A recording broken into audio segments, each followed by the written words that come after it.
Wow, Medit, lahat na ng gusto niya, nabibili niya. So, kita naman po natin kung paano niya flex yung mga kanyang binibili at hindi natin alam kung magkano to. Pero alam naman natin na may kamahalan din tong mga ganitong klaseng pagkain. Yes, mga Mima, so bago natin ipagpatuloy ang ating pag-support today's video, kung bago ka pa lang sa aking channel, please subscribe pa, like, and pakit na rin po natin guys ang notification bell upang ma-update po tayo tuwing ako pa nag-upload patungkol sa mga viral and trending videos po.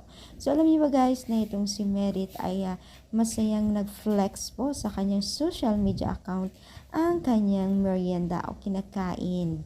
Naku mi, 'di ba? So kita naman po natin kung ano tong flex niya, 'di ba? So alam naman natin na ito isa sa mga paborito po ng mga kabataan na mag-aaral po ng merienda.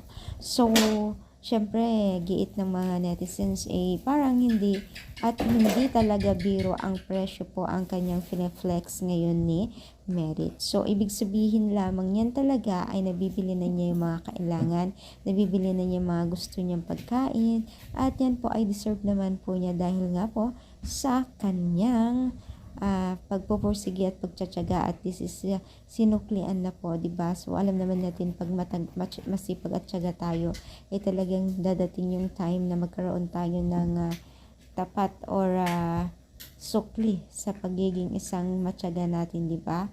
So kaya siya natuloy-tuloy din po ang ating pagsuporta sa kanya upang sa ganun ay mas lalo pang mainggan siya sa magpagbibigay po ng inspirasyon po sa pwede pang matulungan ang Team Kalingap o iba pang kabataan na maaaring matulungan po nila, di ba?